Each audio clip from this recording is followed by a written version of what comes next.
All right, good morning, everyone. We are going to start our pre-race media availabilities here for tomorrow's Cookout 400. We are now joined by William Byron, driver of the number 24 Hendrick Motorsports Chevrolet. If you have a question for William, just raise your hand and we'll get a mic. We'll start in the front with Nate here, then go to Bob, and then Lee.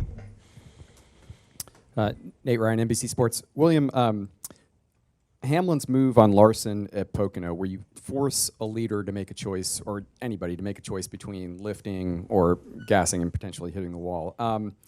What's your take on that? Is that fair when you do it for the win? And Denny said that it's been in the last 10 years that's sort of become an accepted way of doing business. I know you've only been here for 5 years, but has it always been that way for you since you've been here? It's not always been that way. I think it's is this working? Okay. I think it's gotten that way with the next gen car because of the way the aero works. So, I explained this to Dale Jr. in the preseason. Is just the old car would get aero loose under somebody, so you would never get that close to somebody without sucking your car around, and eventually you'd kind of tag them in the left rear, and both of you guys would crash. So, with this car, the inside car gets tighter and comes up into the outside car, and the inside car is the one at the advantage aero wise. So. He has the control, so he can move up and put that guy in a vulnerable spot where he really has no choice but to hit the wall.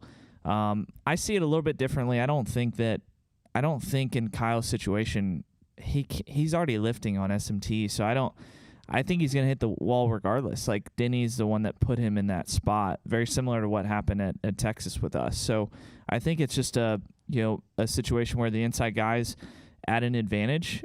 He has all the cards to play, and the outside guy is really dependent on what kind of race the inside guy wants it to be. So I think it's just a product of the next gen car and the way that the aero works. And do you think it's a fair move, and would you do it for a victory? Well, I think it's becoming more common with certain guys out there. So I think it's becoming.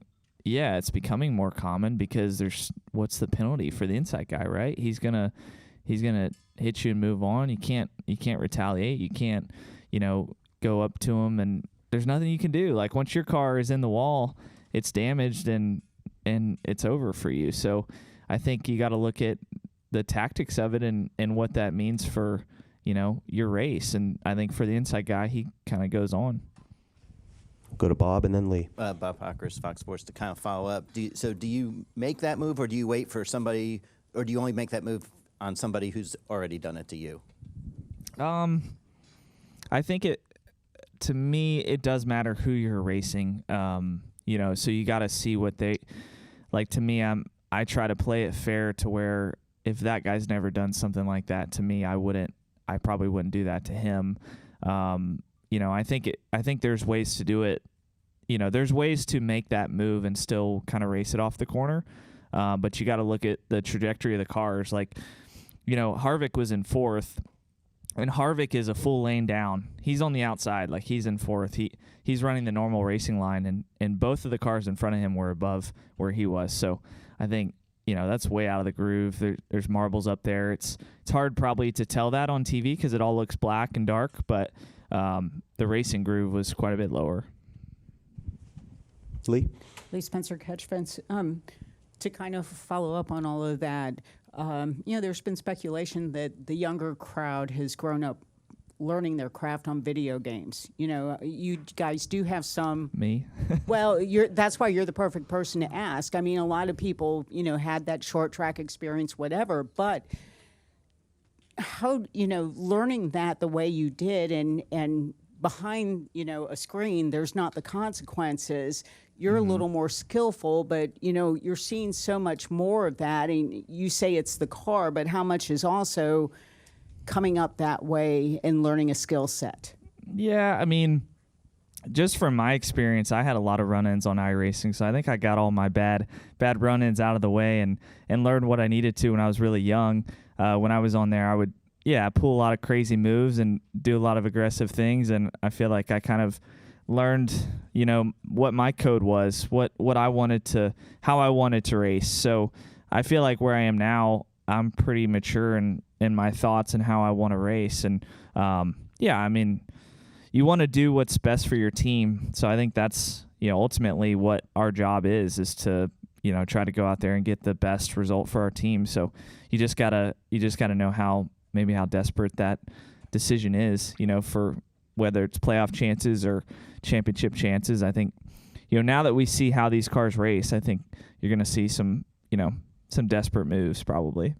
And with 5 races to go, you trail MTJ by 30 points. And how important is winning the regular season championship, getting those 15 points, and what kind of strategy have you and Rudy looked at to kind of, catch up or surpass Martin? Yeah, it's really important. It is really important, but we can't get too focused on the result, of the regular season points. I mean, we obviously want those points, but our process has been like it is to this point, and if we start focusing on that carrot out in front of us too much, it's going to get us off track. So, yeah, we're 30 points behind. All that is up for play and up for grabs, but for us, it's just trying to do the same things every week that got us to this point. We had a 60-point penalty this time, in the spring, and we crawled all the way back and took the point lead. And we just got to focus on trying to knock off results that are going to get us, 40 to 50 point days. Those would be really good. Do we have any more questions for William? If you could just talk about the upcoming test here. I mean, we don't have any more short flat tracks like this, but one at Phoenix, and that would be the next track we're going to that, this could really be beneficial. Yeah, I mean, we'll see. We'll see how it goes. I think we're kind of wait and see on our end just to understand the package and kind of get back to the shop after this test and understand what it's all about. But I think, definitely looking forward to testing for, NASCAR over the next 2 days. And luckily the weather's going to be a little cooler than today. And I can just make some laps and hopefully learn some things for our team going forward. We'll go to Holly and then Nate. Hi, Holly Kane with the NASCAR Wire Service. Again, kind of along those lines, but with this being the last short track heading into the playoffs, do you see this weekend being a place where some people are like, I got to go for it now? I mean, we can short track race it if we need to, but do you expect it to be a little more aggressive because of that?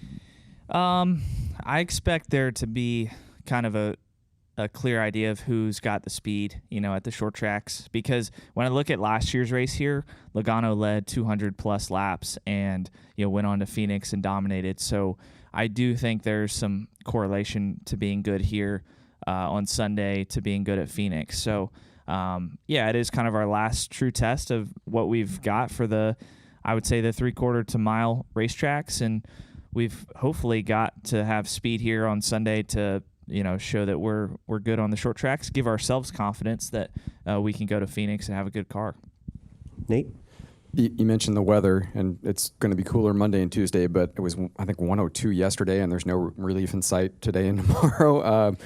What is that going to be like in terms of how the track will race? I mean, you just expect to be slicker, I suppose, or? It'll be slick. I mean, Richmond's always that way. I noticed they painted the front stretch. They put lines on the front stretch. So I don't know if that'll play into running the lower line down the straightaway for grip. But, I mean, it's going to just be – you're just going to be tire management, managing the heat inside the car is going to be tough. I mean, luckily tomorrow is going to be – I think 89 is what I saw, so it's going to be way better. But if it was 99 or 100, I would think a lot of the drivers would have some trouble finishing. So, I think it's just we got to keep working on the heat, but we're just up against the climate that we're in right now. No questions for William? All right, thank you, William. Best of luck. Thank you.